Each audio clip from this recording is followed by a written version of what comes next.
Hello and welcome to T3, and the iPhone 5 rumour mill has kicked into overdrive. WWDC has been and gone and no sign of hardware.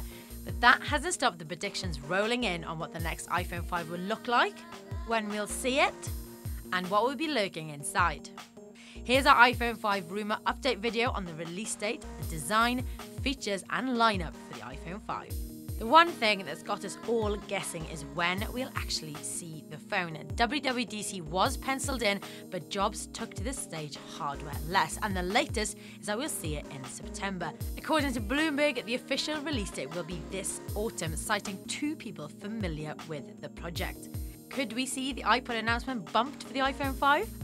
On now to design, and according to Stéphane Richard, CEO of France Telecom, the iPhone 5 will land with a smaller and thinner form factor and with a SIM that's even smaller than the micro SIM we saw on the iPhone 4. Also reported industry sources told tech blog Digitimes that Apple's Taiwanese suppliers confirmed that the next smartphone will come with a curved display, as Apple splashed out on 200 to 300 specialist glass cutting machines. The biggest rumour when it comes to what the iPhone 5 will be packing is the camera. The iPhone 4 saw an improvement, but the next incarnation is said to be even better, with 8 megapixels and the ability to shoot 1080p video.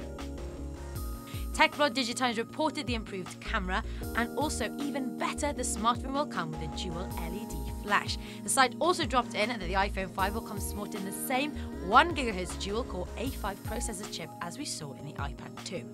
NFC is a huge buzzword at the moment, and Apple isn't one to miss out on a trend, and it's believed it'll land on the iPhone 5. The contactless payment technology is already sitting pretty on a number of Android phones, as the likes of Samsung and Google look to make it ubiquitous in the next year.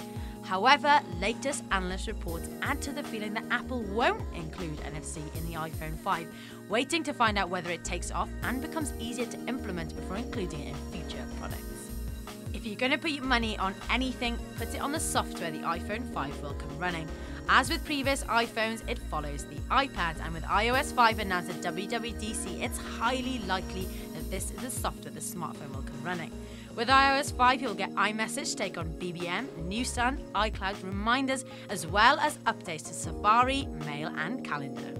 Finally, it's the rumour that just won't go away, and it happens with every iPhone. Will we see a Pro and a Mini model? The strongest report comes from Chris Whitmore, an analyst at Deutsche Bank, and he believes we'll see 2 models in September, stating, "With Nokia and RIM struggling, the time is right for Apple to aggressively penetrate the mid-range smartphone market, i.e. the $300 to $500 category, to dramatically expand its market share." We've certainly got our fingers crossed that we'll see not 1 but 2 new devices when Steve makes his next appearance. For the latest news, reviews, features and rumours on the iPhone 5, keep it locked to t3.com.